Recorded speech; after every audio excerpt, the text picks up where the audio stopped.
Restlessness is not your enemy. It's your unused power. When you're studying, and you feel that wave of energy in your body, that urge to stand up, walk around, shake your leg, or move your hands, most people think, something is wrong with me. But nothing is wrong with you. Your brain is simply charged, alive, and ready to work. It just doesn't know where to send that energy. And the mistake most students make is trying to fight it. They force themselves to sit perfectly still. They tighten their jaw. They tense their shoulders, and slowly studying becomes painful. Your mind starts associating learning with discomfort. And that's when procrastination is born. Instead of fighting your restlessness, you can transform it. You don't need to be still to be focused. You just need to be intentional. Stand up while reading your notes. Walk slowly while repeating answers out loud. Use your hands while thinking through a problem. Even something small, like holding a pen and spinning it lightly or squeezing a soft object, can give your brain a physical outlet so it doesn't go searching for distractions. Movement is not the enemy of concentration. Uncontrolled movement is. When you give your body a job, your mind finally feels safe enough to lock in. Think about this. Some of the most creative thinkers in history walked while thinking, paced in rooms, talked to themselves, and moved constantly. They weren't distracted. They were regulated. You are not broken because you can't sit still for hours.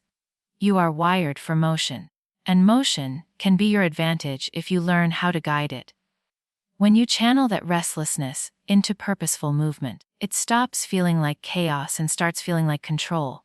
And slowly, something powerful happens. The frustration disappears. The self-doubt fades. You stop labeling yourself as lazy or undisciplined. Instead, you start to trust your mind. You realize, I don't need to become someone else to succeed. I just need to understand how I work. That single shift in mindset changes everything. So the next time you feel that restlessness rising while you study, don't suppress it. Direct it. Let your body move with intention. Let your mind breathe through focus. And remind yourself movement is not a weakness, it's your hidden strength. Focus doesn't begin in your mind, it begins in your environment. Most people believe they lack discipline, but in reality, they live inside systems that constantly train their brain to get distracted.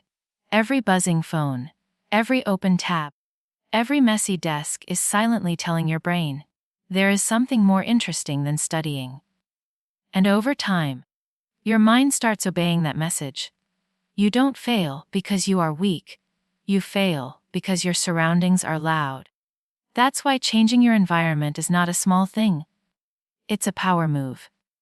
When you sit down to study, your brain should feel like it has entered a zone. A space where distractions feel unnatural and focus feels normal. And you create this by design, not by willpower. Start with distance. Keep your phone physically away from you, not just silent, but out of reach.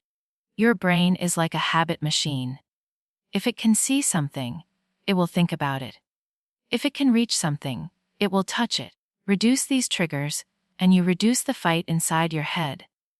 Your desk matters more than you think. A clean surface is not about aesthetics, it's about clarity. When your space is cluttered, your thoughts feel cluttered. When your desk is clean, your brain feels lighter.